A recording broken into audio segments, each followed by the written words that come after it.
Hi, my name is Lindsy Porter, and I would like to share my research prospectus presentation on the impact of sleep on BMI. The increasing prevalence of obesity and sleep loss has become a major public health concern in America, and sleep loss has been actually linked to obesity. However, it's unclear if sleep extension is a viable treatment for obesity. Right now, over 70% of Americans are overweight and or obese. 40% sleep fewer than 7 hours a night, and up to 70 million adults may have chronic sleep disorders. Single mothers are among the most sleep deprived of all Americans, with 40% reporting some kind of sleep deficiency. Sleep hygiene education could be a potential tool in reducing or in improving sleep, but little research exists as to its effectiveness in reducing body weight. The importance of this study is to see if sleep education could become a vital tool in reducing the risk of obesity. A quick look at the literature shows us that sleep deprivation has been found to impact dietary choices, portion sizes, activity level, energy balance, gut microbiota and metabolism, abdominal obesity, anxiety-induced eating, and also, of course, BMI. A closer look shows us that in 2013, Barat found that nutritional manipulations do improve sleep habits in adults. However, they found that more research is needed to evaluate sleep manipulations on diet. Tan and Associates found in 2012, they looked at teenagers and found that those with poor sleep habits were able to improve sleep and also improve BMI after 20 weeks of a sleep hygiene program intervention. However, this study was fairly small and there was no control group, and parental motivation may have created bias in this study. Chen and Associates looked at working women in 2010. They evaluated their sleep quality and found that a sleep hygiene education program also improved their sleep quality. However, they did not look at BMI, but it was important that the intervention did help improve sleep. But they also had a small sample size and subjective sleep quality reporting in their study. CISA right now and Associates, they're looking at obesity and the extension of sleep duration, and they have found that with their subjects, the sleep intervention has in fact worked. They've increased their sleep time by 30 minutes. However, it's unclear if sleep extension is influencing body weight. They've had trouble with participant monitoring and compliance issues, and have had a few dropouts and are struggling to maintain connection with their participants. The purpose of this research is to determine if an online sleep instruction intervention would be effective in lowering weight in sleep-deprived women. The hypothesis would be is if increased sleep time decreases BMI, and then of course the null would be that increased sleep time has no effect on BMI. The sample we recruit would be 200 women from Single Parents Alliance of America organization.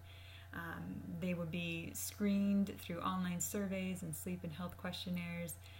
We'd gather a group between the ages of 25 to 45, BMI 30 to 40, with stable weight.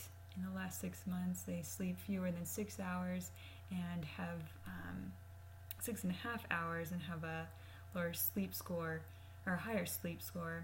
They also have no substance abuse or history of excessive caffeine intake, no psychological, medical, or sleep disorders, and are not pregnant or lactating or menopausal. The research design would include randomizing the subjects into intervention or control groups, each containing 100 participants. The intervention would include a Harvard sleep and health education program, looking at media-rich interactive website where they would complete 2 modules online in the 2 weeks of their recruitment. They would also participate in a face-to-face treatment session via web-based technology that would encourage them to get at least 7 hours of sleep each night. The control group would not be given an intervention. They would just be counseled to continue with their usual sleep habits. However, both groups would receive Fitbits, and they would be instructed to wear those for the duration of the 6-month study. Both groups would also be encouraged to continue with their diet and exercise routines.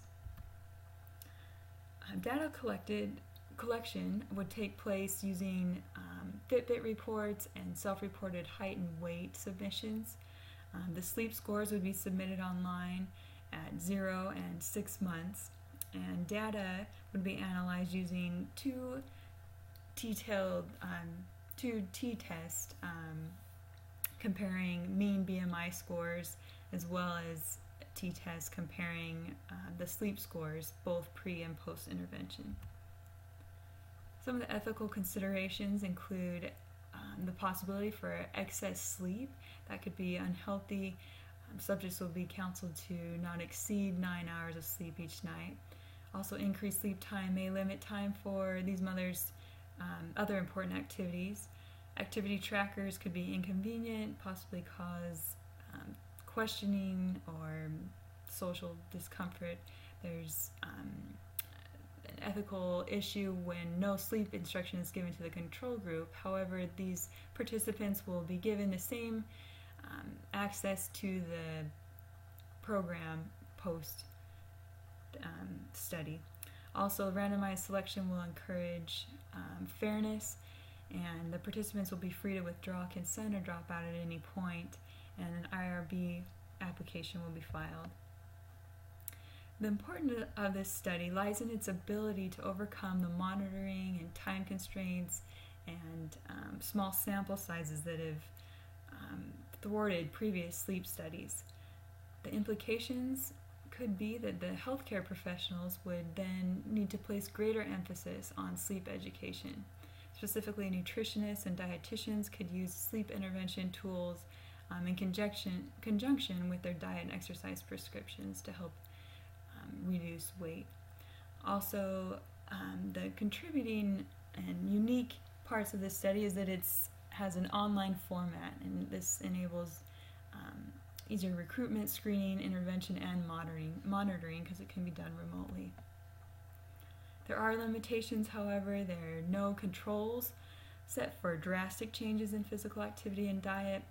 The tracking devices could be inaccurate, or subjects may not wear them the full time.